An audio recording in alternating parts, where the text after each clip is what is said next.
Hey guys, how you doing? Welcome back. Hope you're having an absolutely fantastic day. I thought we would show some love to our viewers from the UK today, since you're probably all still very depressed that the Super Conqueror was nerfed. The one tank, the one British tank that you could count on, right, to be able to handle the objects. It's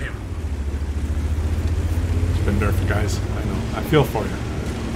I'm not a Super Conqueror player, but I know that it was the favorite of many players in this game. Really liked the Super Conqueror, and it was their go-to tank, go-to heavy tank. For those of you who didn't want to like always be driving the Russian tanks, you wanted a good tank that could get hull down on ridge lines and be fairly powerful. There's that 60 TP is pretty powerful, but it's slow, and you know, the gameplay and the style of that one is different because the gun very long reload, high alpha. It's a different gameplay. The Super Conqueror was one of those, had a typical British gun, which is a kind of the typical, I would say, semi-fast firing 400 alpha type gun. You know, like the T110E5 has similar type gun. You know what I'm saying? But the reload fairly decent, so the DPM was excellent and very good all down. Very accurate, right? But then a lot of weaknesses. Slow and whatever. Very slow. Couldn't move around the battlefield very fast. If you get caught out, you're so big when you're getting shot at the side and the side of the turret. You're really a huge thing, right? You can't scoot around the battlefield and get into different positions. You gotta, to be a good Super Conqueror player, you really gotta know the maps. You gotta know where, and I'm not. I don't, see, I'm not good at that. I don't know the good hull down positions, usually choke points that you have to go to make your tank effective. Like this guy who's playing the Kellerman here, tier 8 in a tier 10 game. See this, he's gone to a position where he's consistently hull down. And I guess this would be a great position for a Super Conqueror as well, right guys? He's shooting guys to the right. He's trying to kind of still protect his hull by being somewhat hull down. See, by backing up here. And he's bounced, you see that? Bounced off his turret. He's flatter than the Super Conqueror, so he's, I think this probably even a little bit better for this tank in this position. And he's going to perma-track this guy. Enemy armor is damaged. No, he didn't track him. It's an IS-3. Boom! Yeah, beautiful. He's making him pay. Oh! He's got teammates. He's got teammates. He's got. Yeah, he's got teammates. There you go. This is the type of gameplay that you would play in your Super Conqueror. One of these hull down positions, which I'm not very good at. I mentioned. And it's just going to be more difficult, I guess. So we're showing the Brits some love. Some of you guys, there are other decent tanks, but let's face it, the Kellerman, it's a good tank. This guy's going to have an amazing game, even in a tier 10 game. But it is rather disappointing, isn't it?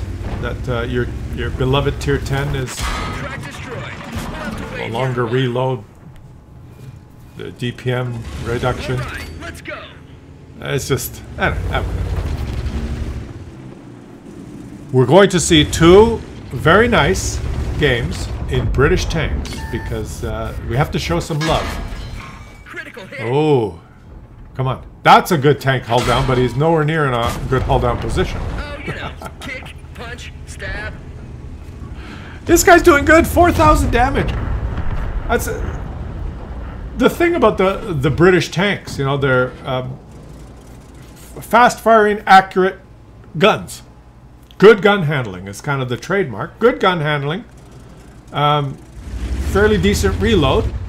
Not super high alpha, right? That's kind of the British, the way it goes. And 400 in this meta, 400 damage per shot on a heavy tank is not high alpha. It was already, that's no big deal. There's a lot of guns. There's a lot. All the new ones are like 500, 540, 560, 590.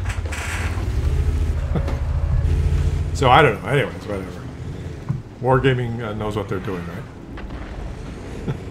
What's the alpha on this one? This is like a 280.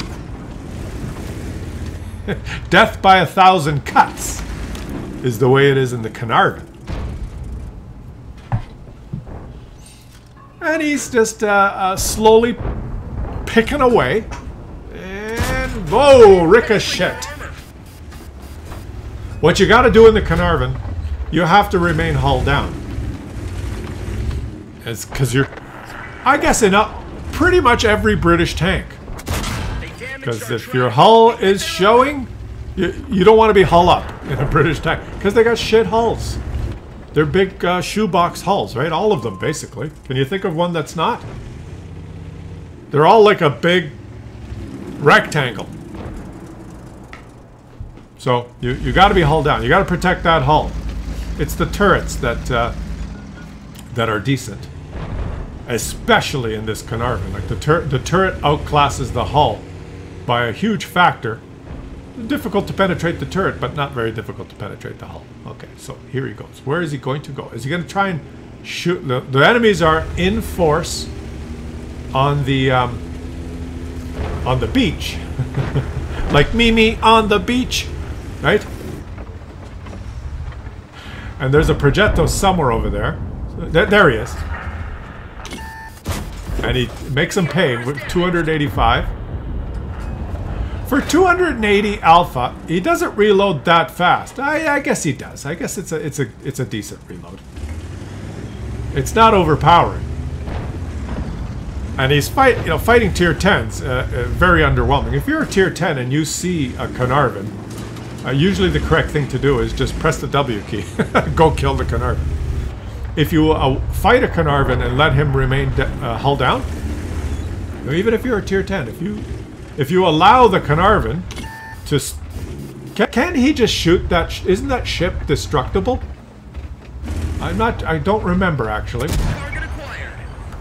I was going to say, even if you're a tier 10 and you don't respect the British turrets, if you allow one of these tanks to fight you, you're asking to be hit over and over and over again.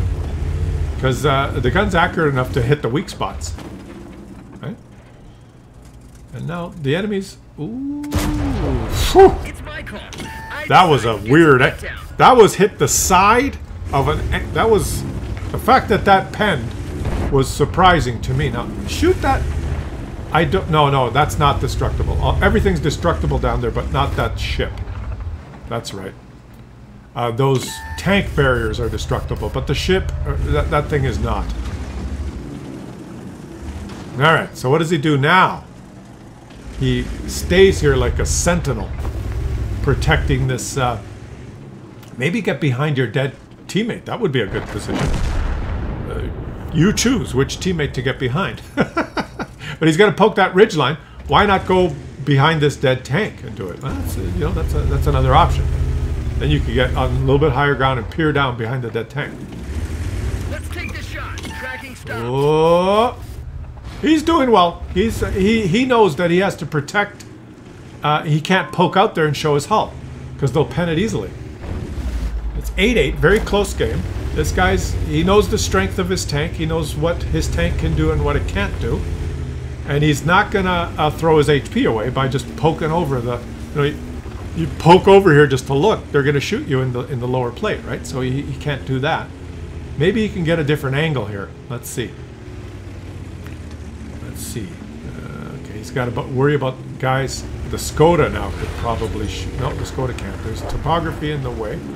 He's looking at this. You see that? He's looking at the Skoda. Now you can, boom, take a shot. 255. Oh, it's looking a little dreary now. Isn't it looking a little dreary? He's kind of surrounded. If you look at all the enemies, he is surrounded, guys. Oh, but there's a Kunzipanzer. Once again, he's in a good look. He's got into a position where the topography gives him an advantage. See, he's hull down. And Kunzipanzer, what's the Kunzipanzer going to shoot? He only had probably the turret. This guy is always looking for positions on the map where he can be hull down. This is good gameplay. This guy knows his tank, right? This is why I suck at the Super Conquer, because I don't know. that. I'll drive around like a medium tank going, oh, I need to move in this position. And then I go drive, and I'll drive somewhere where there is no good topography to help me, and then I'll get spotted. And then I'm fighting in a bad position. See, he spotted this guy. What does he do? He backs up so that he can be hulled down. You see that? Enemy is hit. These little things that he's doing is not just by fluke. He knows. See, you see what he's doing? Penetration. Do you see that? He could just drive forward to fight that guy, but then he'll get shot in the hull. And he's gonna constantly back up. Yeah, he's gonna constantly back up to remain hull down, unless he sees an advantage. Okay, there he goes. That was beautiful gameplay. That was a tier 8 tank player dominating in a tier 10 game. That's beautiful. So there you go. A little love for our viewers in the UK. This is why you guys love your tanks in this game, right? And if you're a player from the UK, I almost guaranteed you've gone down the British medium line and the British heavy line because you want this gameplay about being hull down. And there's also sorts of real stories in human history where Centurions dominated versus Russian tanks, and I forget which one it was. It was which war was it where there was a few Centurion tanks on the hill and a bunch of T-54 like tanks down in the low, like they were outnumbered 10-1, and the Centurion tanks poked the hill and shot down and destroyed them all, while the Russian tanks couldn't aim their they didn't have the gun elevation to shoot back at it. It was it the Israeli? Was it the Israelis?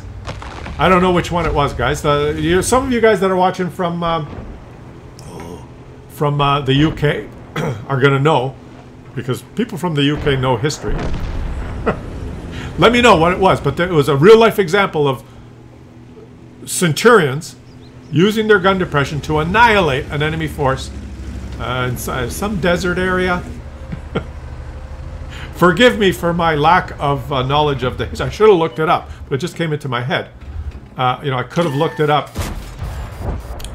But let me know in the comments section what that was. A real life example. And Machni Kark from the Box 4N clan, he gets Steel Wall. A tier 8 game and a tier 10. Tier 8 tank and a tier 10 game. Over 6,000 damage and Steel Wall. That's a good result. Another British tank, which is difficult to play. It seems like that's the story of British tanks, right? Difficult. The light tanks are difficult. The medium tanks are difficult. And the heavy tanks, well, there was one shining light at the end at tier 10, but now they're difficult. And why are they difficult? We just saw a Carnarvon game where he did great. Well, he did do great, and the Carnarvon's a great tank, but it's difficult. You have to know what you're doing. If you don't know what you're doing, you will suck in all British tanks. You will.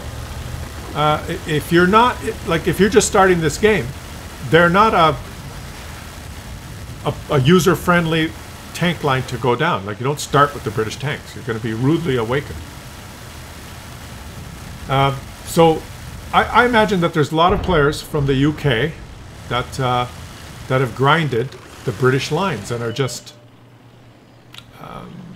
because it's kind of a nationality thing, right? The American, but got spotted and hit. He got countered by another Manticore. Do you see that, guys? He got countered by anybody, bounced it, and he got 1,308 spotting assist. That's amazing. And the shots that hit him actually bounced. Whew. But what was I saying? Like, there's a kind of a national pride thing that happens, right? I know Americans that are playing the game. Most of the NA players are American. So there's like a few hundred Canadians and like 2 Mexicans, but they're mainly Americans that play the game. And they will probably, they'll get themselves a T110E5. They'll grind for that, and they want a patent. They're gonna try and get themselves what's the tank destroyer, the T110E3, and they're going to grind those because there's a little bit. Americans are fiercely patriotic. Have you ever been to the United States? I'm sure that Wargaming's never been to the United States. At least the clowns that are running this game out of Europe, or they've probably never been. You go anywhere in the United States, in any town, anywhere. I've been to the United States a lot. And you drive anywhere, in any small town, in any city, and every second house, and I'm not even exaggerating here, every second or third house has an American flag flying on the front door.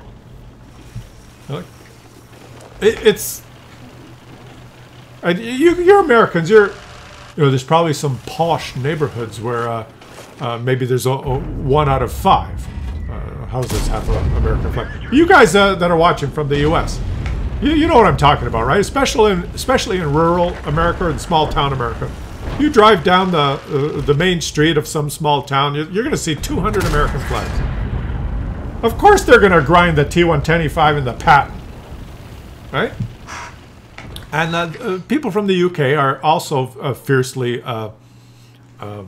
patriotic, but a little bit more low-key. They're not as much in your face, right? They keep a stiff upper lip if they're insulted, and they don't mind taking the piss out of each other.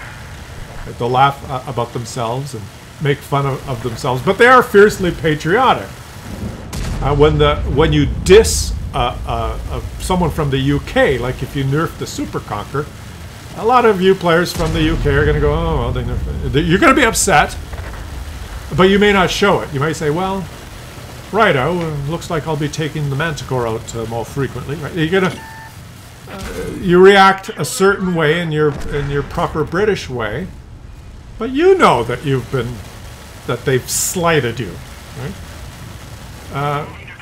An American though, like Americans, you Wargaming nerfed it. Well, they did nerf the T125.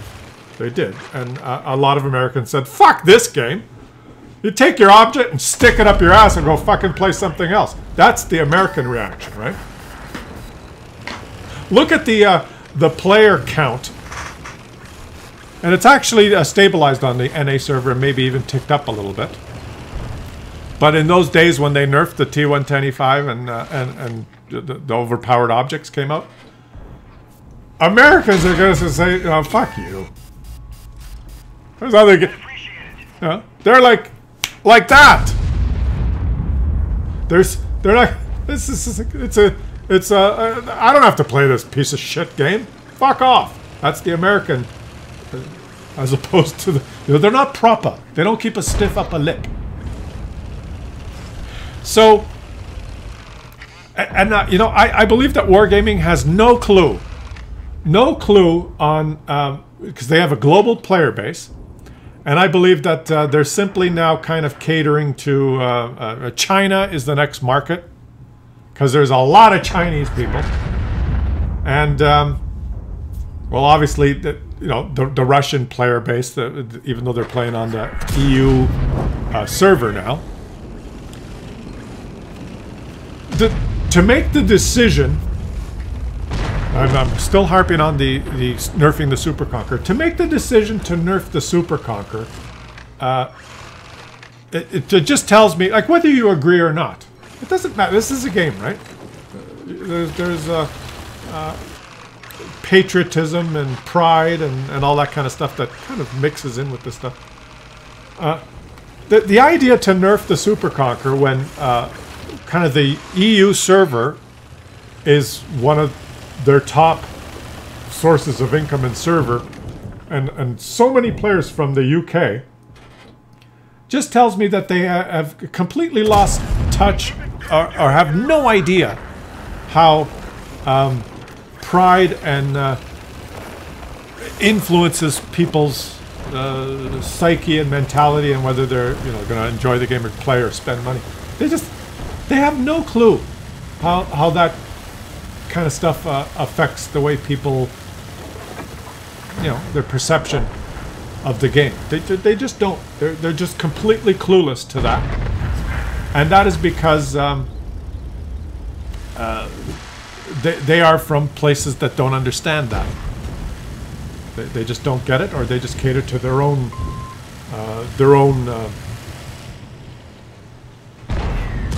you know, let's introduce another object and make it more powerful than the previous object. That's their mentality, right? And they'll never grow this game in North America ever. It's stabilized. It's about as big as it'll ever get, and it'll never get bigger. And that for that reason, because they just don't understand. You want to grow the game in North America? Just take a couple of years off introducing new objects and introduce some powerful American reward tanks. They're just pixels. They're just different things that you're going to drive around. Why don't you introduce an Abrams tank as a reward? You know, one of those tanks that you have to spend 100 million credits of resources. You know, then when you get the tank, you get a little number in the back. You know, 1,232. So I'm the 1,232 biggest moron that gave all my resources to wargaming. Why don't you introduce the Abrams tank as one of those powerful reward tanks and make it the best tank in the game for, you know, a couple of years, and then nerf it when the new whatever comes out? Does it always have to be a new fucking object? And why would you nerf the Super Conqueror? It's just to me. I mean, this is all. It doesn't matter, right? I'm just yapping now. Blah blah blah blah. Claus is just. It's not a rant. I'm just thinking out loud here. I'm just saying that you know, if they wanted to grow the game in North America, which is like where all the money is, if you wanted to make a lot more money, I guess they don't care. They make a lot of money anyway, so it doesn't matter. Right? But if you wanted to increase, if you wanted to increase the player base in North America, you're doing everything wrong. So, like, who the hell cares about Polish tank destroyers?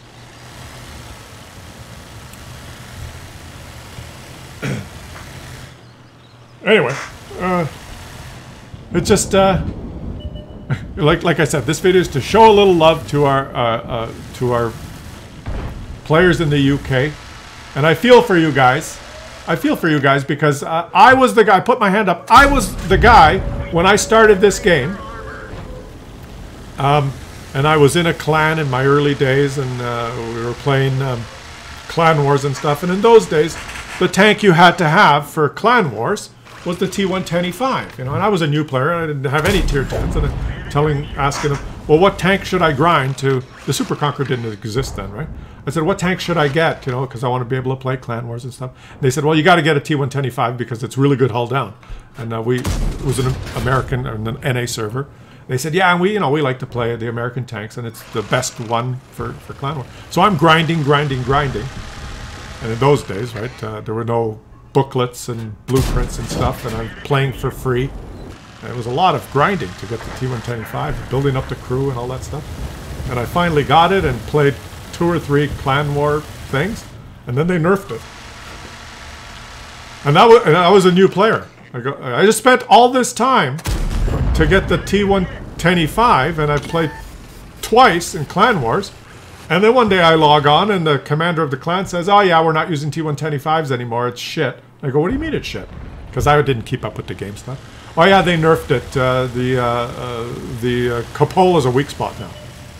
What? Yeah, it's got the big weak. You're hull down now, they just shoot your Cupola.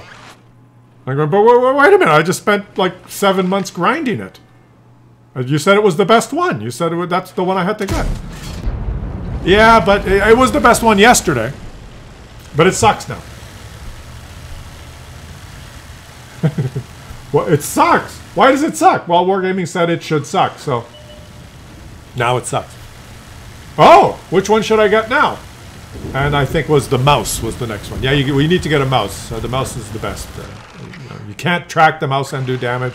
It's beautiful. You got to get the mouse. Oh, okay. And, you know, grind. I got the mouse. And played one. You know, took long time to get the mouse. Got the mouse. Played one clan war, and then you know, one day I logged in and said, "Oh, we're gonna play clan wars. Should I bring my mouse?" "Oh, no, the mouse sucks now." "What? The mouse is no good." What do you mean?" "Yeah, they nerfed it." "Huh?" And I should have known at that time. I should have known at that time, okay, well, you know, I'll go play a different game. But instead, I started making videos ridiculing the game. But it's the story of the game. It's just wild. It is absolutely wild. So I know what you guys, some of you that maybe started the game and you're from the UK and you decided, well, I'm gonna go for the Super Conquer, and you got yourself one. You know, you finally got it,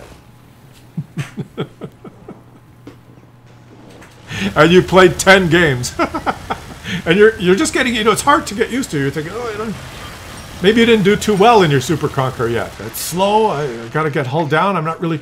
You're just starting to learn it, and you're not doing very well in it. And most people that start with the Super Conquer, you're not that good the first few games, you know, because it's hard to play. You got to learn, right? And you're just like, yeah, I'll try this, I'll try that. What about this? What about? And after your 4th game, where you're not doing too well, you log in one day and you, oh, it sucks now. Go grind something else. There's new Polish TDs. You can get one of those. And if you're a Brit from the UK, you're going to say, whoa.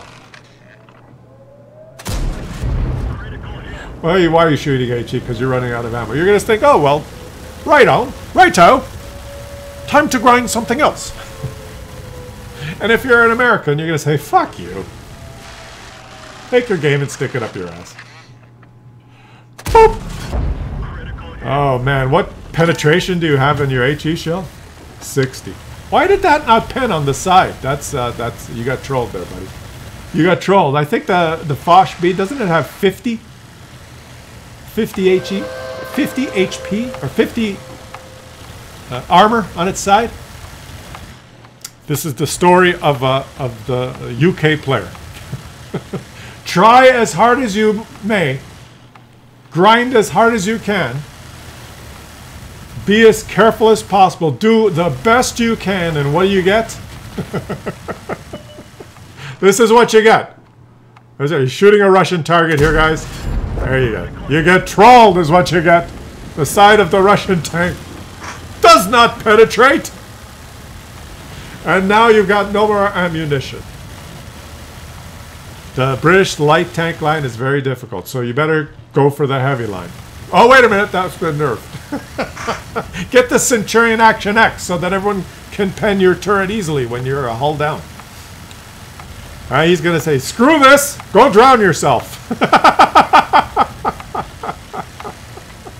The poor guy. He tried as hard as he could, guys. As hard as he could. And we got to give him credit. He aced the tank. He got patrol duty. He got defender. He did 3,695 damage. He got 11,000 spotting assist. But no matter how hard they try, he pulls you back in. Shout out to all of you who are watching from the UK. I feel for you. I've lived through it. You know, you'll get over it. You'll get over it. Get yourself a chieftain. I'll catch you guys on the next one.